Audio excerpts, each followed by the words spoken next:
भारत की विशेषता ही है कि प्राचीन और अर्वाचीन यानी कि आधुनिक हमेशा हाथों में हाथ लिए एक साथ आगे बढ़े हैं और यहाँ पर इन दोनों में भी हमें योग दिखता है। क्यों ऋचा? बिल्कुल सही बात। अगर हम बात करें तो हम अपनी संस्कृति को जहाँ अपने साथ सहेज कर अपने साथ संभाल कर आगे बढ़े हैं, वहीं समय के साथ साथ जो बदलाव हो रहे हैं उन बदलावों को भी हमने समय के अनुरूप अपनी जीवन शैली में और अपने देश में हमने सम्मिलित किया है। क्यों? बिल्कुल, समय के साथ आज हम अपने कानूनों में भी बदलाव ला रहे हैं ताकि भारत की न्याय प्रणाली विश्व में सबसे आधुनिक हो। जी हाँ, भारतीय न्याय संहिता 2023 की अगर हम बात करें तो इसमें कई नए कानूनों को शामिल किया गया है। जैसे कि अगर हम आतंकवाद की बात करें तो पहली बार आतंकवाद की व्याख्या की गई है और साथ ही इसे एक दंडनीय अपराध भी बनाया गया है। बिल्कुल, और इसके बारे में और जानकारी साझा करेंगे हमारे आज के खास मेहमान। तो चलिए स्वागत करते हैं सुप्रीम कोर्ट के एडवोकेट आशीष पांडे जी का। आशीष जी, बहुत बहुत स्वागत है आपका। Thank you. नमस्कार। नमस्कार। सबसे पहले तो हम ये जानना चाहेंगे कि इन बदलावों की जरूरत क्यों पड़ी? देखिए, टेररिज्म जैसी एक्टिविटी को डील करने के लिए बहुत ज़्यादा आवश्यक है कि देश में लीगल फ्रेमवर्क बहुत ही सशक्त होना चाहिए। अभी तक सिचुएशन ये थी, देखिए दो तरीके के लॉज होते हैं। पहला, देश में एक जनरल लॉ होता है जो कि क्राइम्स को डिफाइन करता है। दूसरा, स्पेशल लॉज होते हैं स्पेशल क्राइम्स को डील करने के लिए। तो अभी तक टेररिज्म से रिलेटेड सिचुएशन ये थी कि हमारा जनरल लॉ आईपीसी इस पर कंप्लीटली साइलेंट था। लेकिन इससे डील करने के लिए हमने एक स्पेशल लॉ बनाया हुआ था, prevention of unlawful activities act. अब समय के साथ जिस तरीके से टेररिज्म की एक्टिविटीज बढ़ती जा रही हैं, केवल एक्टिविटीज ही नहीं बढ़ती जा रही हैं, अगर आप देखें उसका जो टेरिटोरियल डोमेन है वो भी बढ़ता जा रहा है। भारत पर आतंकवादी खतरे न केवल देश के अंदर हैं बल्कि अगर आप देखें तो देश के बाहर भी वो बढ़ रहे हैं। जैसे जैसे भारत प्रगति कर रहा है, ग्लोबली कनेक्ट हो रहा है, उसके economic interest across the globe हम देखते हैं आज की डेट में। तो इस चीज़ की ज़रूरत महसूस की जा रही थी कि टेररिज्म की डिफिनीशन एक जनरल जो हमारे क्रिमिनल लॉस हैं उसमें भी इनकॉर्पोरेट की जाए।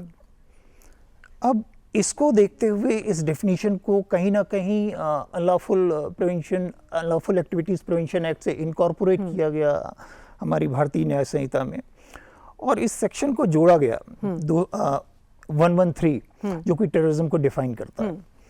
अब इस डेफिनेशन की सबसे महत्वपूर्ण बात यह है कि न केवल देश के अंदर हो रही टेररिस्ट एक्टिविटीज को ये कंट्रोल करने में मदद करता है, बल्कि देश के बाहर भी अगर भारत की कहीं ना कहीं एकता, अखंडता और संप्रभुता पर कोई हमला करता है या इकोनॉमिक इंटरेस्ट पर हमला करता है तो इस सेक्शन के अंदर कवर्ड है। इसी तरीके से आप देखेंगे कई सारी सिचुएशंस इवॉल्व होती हैं जहां पर किसी पब्लिक ऑफिसर को अगवा कर लिया जाता है या किसी एयरक्राफ्ट को हाईजैक कर लिया जाता है और उसको एक रैंसम के रूप में गवर्नमेंट से नेगोशिएट करने के लिए यूज किया जाता है।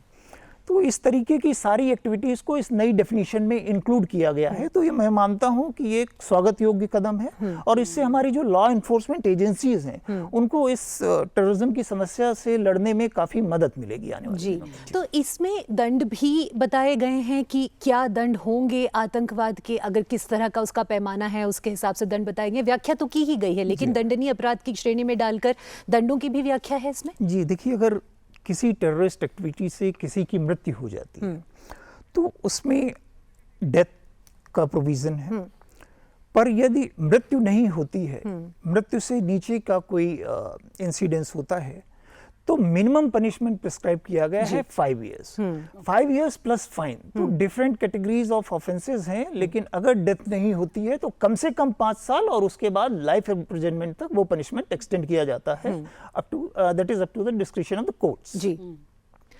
तो इसका अर्थ ये है कि ये एक ऐसी नई पहल है जिसका शायद इंतजार बहुत समय से हो रहा था, क्योंकि बहुत हद तक हमारी जो न्याय प्रणाली है वो गुलामी की जंजीरों में जकड़ी हुई थी और उसे एक तरह से एक नई आज़ादी भी मिली है इस भारतीय न्याय संहिता के द्वारा। मैं आपसे सहमत हूँ इस बार में। देखिए, होता क्या है कि जब कोई स्पेशल एक्ट किसी टेररिज्म की एक्टिविटी को डील करता है तो काफ़ी ज़्यादा प्रोसीजरल लैप्सेस या डिलेज हो सकते हैं। देखिए, टेररिज्म से रिलेटेड एक्टिविटीज़ का इन्वेस्टिगेशन बहुत ही डेडिकेटेड टास्क होता है। उसके लिए हमारे देश में एक संस्था बनाई गई है, एनआईए टेररिज्म से रिलेटेड एक्टिविटीज़ का इन्वेस्टिगेशन करती है।